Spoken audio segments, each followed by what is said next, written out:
حاضرین کرام، حضرت بندہ نواز قدس اللہ تعالیٰ سرہ العزیز جس گھرانے میں انہوں نے آنکھیں کھولی وہ امام حسین کا گھرانہ تھا۔ اب یہ ایک بات ہی کافی ہے، حسین کا بیٹا ہونا یہ کوئی بات معمولی بات نہیں ہے۔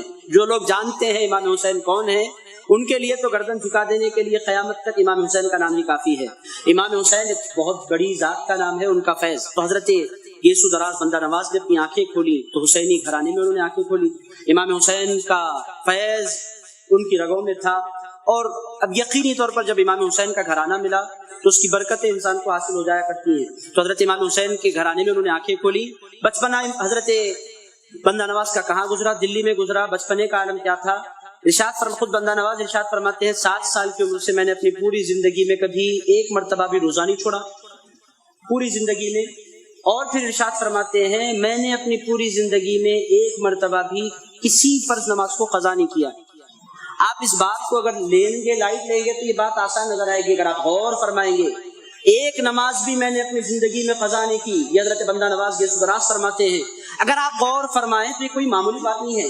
انسان ہے تو پھر انسان کے کچھ تقاضے بھی ہوتے ہیں۔ بحیثیت انسان تو تشریف لائے ہیں، بحیثیت فرشتہ تو نہیں آئے تھے، بحیثیت نعوذ باللہ جن تو نہیں آئے تھے، بحیثیت انسان آئے تھے۔ انسان ہے تو پھر انسان کے پاس اس کی ماں ہوتی ہے، انسان کے پاس اس کا باپ ہوتا ہے، انسان کے پاس اس کی بیوی ہوتی ہے، ان کے بچے ہوتے ہیں، ان کے رشتہ دار ہوتے ہیں، ان کی ذمہ داریاں ہوتی ہیں، انسان کے پاس بیماریاں ہوتی ہیں، انسان کو سفر کرنا پڑتا ہے، دشواریاں ہوتی ہیں، بعض مرتبہ انسان بزی ہو جاتا ہے، بعض پھر انسان ہے تو پھر نیند بھی ہے، انسان آرام بھی کرتا ہے۔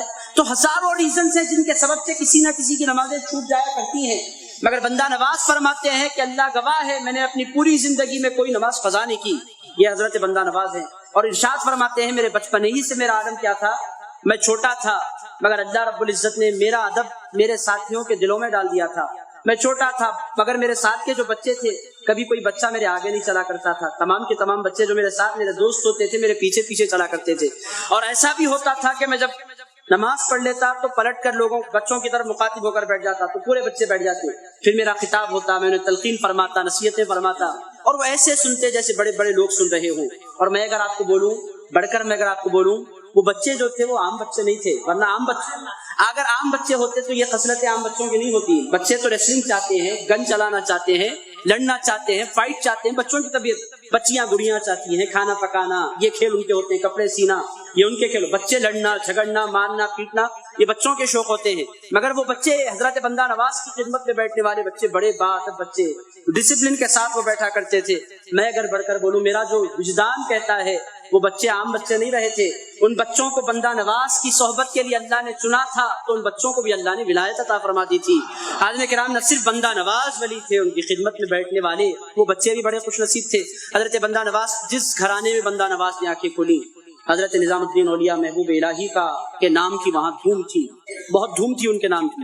اور محبوب الہی کی ذات آج بھی آپ اگر جائیں، اگر واقعی دل زندہ ہے، دل مردہ اگر ہو گیا ہے تو پھر چاند بھی 2 ٹکڑے ہو تو انسان کہے گا یہ it's happen some times, it's okay, یہی بولے گا انسان، یہ کبھی کبھی ہو جاتا ہے، اٹس این انسیڈنٹ، یہ ایک واقعہ، یہ ایک اتفاقی واقعہ ہے کہ حادثہ ہے۔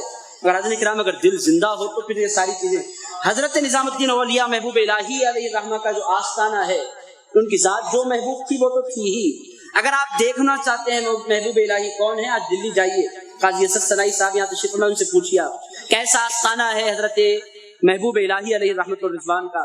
آج بھی آپ جائیں تو در و دیوار پر آپ کو محبت کے آثار نظر آتے ہیں، پورے در و دیوار پر ایک کیفیت سی آپ کو نظر آتی ہے، کیف و سرور چھایا ہوا ہوتا ہے انسان پر جب حضرت محبوب الہی کی۔ تو حضرت بندہ نواز کے جو والد ماجد تھے حضرت سیدنا یوسف حسینی علیہ الرحمہ، وہ حضرت نظام الدین اولیاء محبوب الہی کے مرید تھے، تو بچپنے ہی سے اولیاء اللہ کا ذکر ان کے گھروں میں جاری تھا۔ میرے دوستو، آج کل کے ماحول کیا ہو گیا ہے، بچوں کو نہ اولیاء اللہ کی باتیں سننے کا موقع ملتا ہے، نہ پیغمبروں کی باتیں سننے کا موقع ملتا ہے، نہ اہل بیت کی باتیں ہم سناتے ہیں۔